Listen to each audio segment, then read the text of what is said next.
ছাত্র জমিয়ত বিয়ানীবাজার পৌর শাখার ফালাহ কনফারেন্স অনুষ্ঠিত হয়েছে সোমবার বাদ মাগরিব বিয়ানীবাজার উপজেলা অডিটোরিয়াম হলরুমে ছাত্র জমিয়ত বাংলাদেশ বিয়ানীবাজার পৌর শাখা কর্তৃক প্রকাশিত পাথেয় বইয়ের মোড়ক উন্মোচন ও ফালাহ কনফারেন্স অনুষ্ঠিত হয়।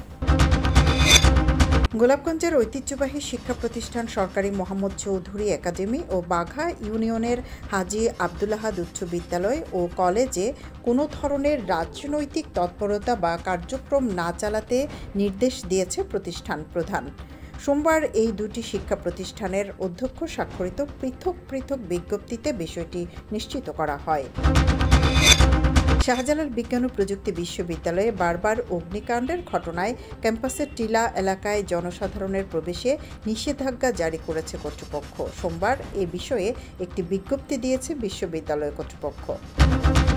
সিলেটে চলমান অপারেশন ডেভিল হান্টে স্বেচ্ছাসেবক লীগ ও ছাত্রলীগ নেতাসহ 4 জনকে গ্রেপ্তার করেছে পুলিশ। সোমবার রাতে সিলেট মেট্রোপলিটন পুলিশের এসএমপি ফেসবুক পেজে ছবিসহ এ তথ্য জানানো হয়েছে। সিলেটের দক্ষিণ সুরমায় ছোট ভাইয়ের হাতে বড় ভাই নিহত হওয়ার অভিযোগে মামলা দায়ের করেছেন নিহতের স্ত্রী।